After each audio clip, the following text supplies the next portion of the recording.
If you feel like you perceive this world too intensely, know that you are not alone. Today we'll talk about high sensitivity, what it is, its pros and cons, and how to live without losing yourself. But first, what is high sensitivity? Have you ever noticed that certain things irritate you even though others don't even seem to notice them? Like loud sounds, bright lights, or even faint but unpleasant smell. This might not just be a personal quirk, but an actual psychological phenomenon, high sensitivity. The term was introduced by psychologist Elaine Aron. He studied people whose nervous system processed information more deeply and thoroughly. Around 15 to 20% of people fall into this category, so you are far from alone. So, how do you know if you are a highly sensitive person? Here are a few common signs. Crowds exhaust you quickly. A large number of people, tasks and noises overwhelm you faster than they do others. You need more time to process information. You notice subtle details in words, emotions, and even the atmosphere of the room. Other people's emotions affect you deeply. If a friend is upset, you feel it in your bones, even if they try to hide it. That's why it's hard for me to watch overly emotional movies. Are you seriously? Don't you feel all her pain? The world feels either breathtakingly beautiful or unbearably rush. You see tiny details, appreciate music and art on a deep level, but also experience everything much more intensely. It's important to understand that high sensitivity is not an illness, but a natural way the brain functions. However, if a child's feelings are dismissed by their parents or environment, they may develop various disorders. It's not because of their sensitivity, but because their emotions were neglected. So, being highly sensitive doesn't mean you're an introvert or an anxious person. In fact, 30% of highly sensitive people are extroverts. And also there are many positives to this trait, maybe even superpowers, creativity and imagination. Highly sensitive people often have incredible artistic talents. They create amazing songs, poetry, books, and more. Their attention to detail helps them excel in creative fields and professions that require nuance, like teaching or tutoring. I know it. I'm an English tutor in my country. When I teach my students, I can tell from their intonation when they are unsure or which words they need to write down. This matters because when you ask, okay, do you know this word? Students often don't answer honestly. If you're a highly sensitive person, you also have empathy. You can be an amazing friend and thoughtful conversationalist, because you generally understand people. But on the other hand, highly sensitive people can absorb other people's pain, even fictional characters' pain.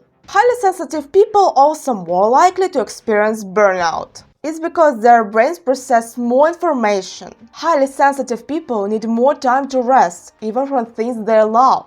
Another problem is overthinking. They analyze situations deeply, which can lead to worrying too much, whether it's about world events or friends' criticism. Your love for K-pop is cringe. What did you say to my friend?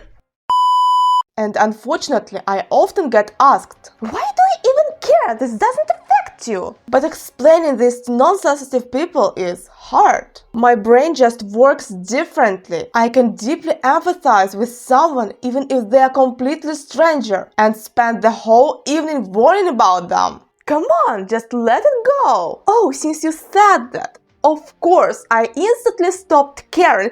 Thank you so much. I'm so tired of hearing this that I just say, I'm just exhausted. And honestly, that's partly true. So, how to adapt without losing yourself? Highly sensitive people have to adjust to the world, not because they are broken, but because many people don't understand or accept different ways of being. And first what I have to do, create a comfortable environment. If noise bothers you, use headphones. If bright light hurts you, wear sunglasses. And please don't compare yourself to others. Yes, I say it every time, but I do it because it really matters. And I drink coffee at night and still sleep fine. Drink your coffee, I don't care, but don't offer it to me. Next, limit information overload. Too much stimulation is exhausting, so regulate. News intake, especially bad news. Social media exposure. The people you surround yourself with, especially reduce toxic people. I can't binge watch TV shows for hours even if I like it. After 3 episodes, I get a headache and feel mentally drained. It's also really important to prioritize rest. Rest is crucial for everyone without exceptions, but for highly sensitive people, it's non-negotiable. It's not about just physical comfort, but quality relaxation. And where is peace and harmony, there is a nature. Walks in peaceful places help to ground and calm you. If you have a chance to swim, do it. You don't have to swim in a lake or a river if you have an opportunity. You can go to the pool. Swimming relaxes both the mind and body. Even a simple shower can help. Don't forget about silence and solitude. Sometimes the best rest is wrapping yourself in a blanket, closing your eyes and enjoying the quiet. I sometimes put my phone away, close my eyes with a sleep mask, and just lie there. It helps me rest. At this point, I think it's really the most important. Learn to say no. Even extroverts need alone time. If you are exhausted and don't want to go out, it's okay to say no.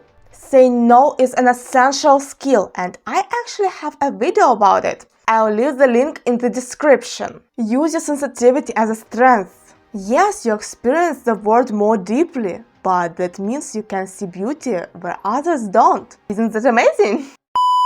Don't forget that emotional awareness is key. Highly sensitive people reflect deeply, but they don't always recognize their emotions. When they asked, "How do you feel?" the answer is often just, "Bad." Fine! But emotions are complex. At any given moment, we feel 5 or even 10 emotions simultaneously. Learning to identify them takes practice. For example, playing The Sims 4 helped me. The characters have moodlets that explain why they feel a certain way. Sometimes I imagine myself as a Sims character and ask, what am I feeling and why? Naming emotions helps processing them. Saying, I feel sad because I miss my friend. I'm angry because you are leaving dirty cups on my desk. Already brings relief. Creativity, art, music and writing, whatever.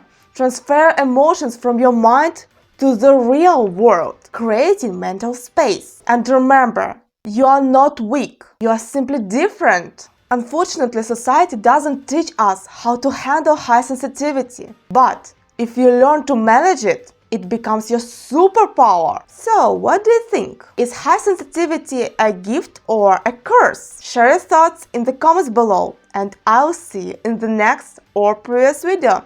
Bye bye, see you later.